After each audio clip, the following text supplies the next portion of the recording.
গতকাল চিতই পিঠা দিয়ে খাওয়ার জন্য 4 ধরনের চাপা শুটকির ভর্তা তৈরি করেছিলাম। এটা এত মজা হয়েছিল খেতে, এর স্বাদ মনে হচ্ছে এখনো মুখে লেগে আছে। এই শীতে আপনারা খুদের ভাত বা চিতই পিঠা দিয়ে খাওয়ার জন্য এই 4 ধরনের চাপা শুটকির ভর্তা কিন্তু একদিন তৈরি করে দেখতে পারেন। আশা করি আপনাদের অনেক ভালো লাগবে। তো প্রথমে এখানে মোটা করে কেটে রাখা পেঁয়াজ, তার সাথে রসুন এবং দিয়ে দিলাম 3টা চাপা শুটকি। এগুলোকে প্রথমে ভালো করে ভেজে তারপর তুলে নিব। আর ওইদিকে আমি শুকনা মরিচ একটু পানির মধ্যে ভিজিয়ে রেখেছি লাল ভর্তা তৈরি করার জন্য। তো এখন আমি আরেকটা ভর্তা তৈরির জন্য প্রিপারেশন নিচ্ছি। আর তার জন্য এখানে শুকনা মরিচ আর কাঁচা মরিচ প্রথমে ভেজে নিয়ে তারপর আমি এখানে দিয়ে দিচ্ছি 3টা চাপা শুটকি। আর চাপা শুটকি দেওয়ার পরে এগুলোকে খুব ভালো করে ভেজে নিতে হবে, যেন শুটকিটা একদম ভাজা ভাজা হয়ে যায় আর পেঁয়াজ রসুনটাও নরম হয়ে যায়। তো এগুলো ভাজা হয়ে গেলে আমি তুলে নিচ্ছি। তো 2 নম্বর ভর্তার জন্য সবকিছু রেডি। এখন 3 নম্বর যে ভর্তাটা করব তার জন্য কাঁচা মরিচ নিয়ে নিলাম। তেল ছাড়া এগুলোকে কিন্তু একদম শুকনো খোলাতে টেলে নিতে হবে, একদম নরম করে। তো কাঁচামরিচটা ভাজা হয়ে গিয়েছে, এগুলোকে আমি তুলে নিয়ে এখন একটু তেল দিয়ে দিব। আর তেল দিয়ে দেওয়ার পরে দিয়ে দিব এখানে খুব অল্প পরিমাণে পেঁয়াজ রসুন, তার সাথে 3টা চাপা শুটকি।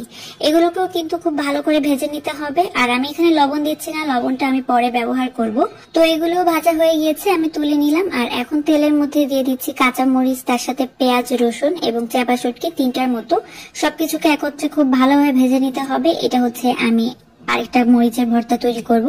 আর অবশ্যই কিন্তু এখানে দিয়ে দেবো 1 মুঠ পরিমাণে ধনিয়া পাতা। ধনিয়া পাতাটাকে কিন্তু একদম লাস্টে দিয়ে হালকা করে ভেজে নিতে হবে। ধনিয়া পাতা দেওয়ার পর বেশিক্ষণ আর ভাজার দরকার নেই, একটু নরম হয়ে আসলেই হবে।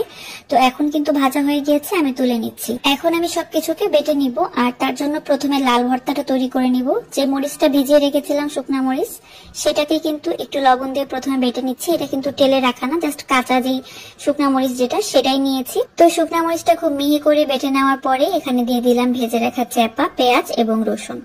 এগুলোকে খুব ভালোভাবে কিন্তু একটু লবণ দিয়ে মিশিয়ে নিলেই লাল ভর্তাটা তৈরি হয়ে যাবে। আর এইভাবেই কিন্তু চাপা শুটকির যে লাল ভর্তা সেটা তৈরি হয়। তো তারপরে আমি সবকিছু ভেজে রাখা যেই ভর্তাটা সেটা তৈরি করছি, যেমন পেঁয়াজ রসুন কাঁচামরিচ শুকনা মরিচ, তার সাথে কিন্তু চাপা শুটকি 3টা ছিল একসাথে তেলে ভেজে রেখেছিলাম, সেটাকেই বেটে নিচ্ছি। একদম মিহি করে বেটে নিতে হবে, তা না হলে কিন্তু কাঁটাগুলা থেকে যেতে পারে। তো আমার 2টা ভর্তা কিন্তু দেখতে পাচ্ছেন খুব সহজেই তৈরি হয়ে গেল। এখন কাঁচামরিচের যেই ভর্তাটা সেটা তৈরি করব।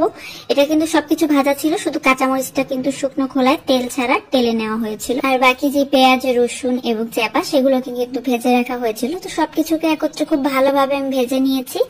আর ভাজার পরে কিন্তু এই ভর্তাটাও তৈরি হয়ে গিয়েছে। এই ভর্তাটা কিন্তু অনেক মজা হয় খেতে, আপনারা অবশ্যই একবার বাড়িতে তৈরি করে দেখতে পারেন। তো এখন আমি যেই ধনিয়া পাতা সার সাথে সবকিছু ভেজে রেখেছিলাম সেটাকে নিয়ে নিলাম।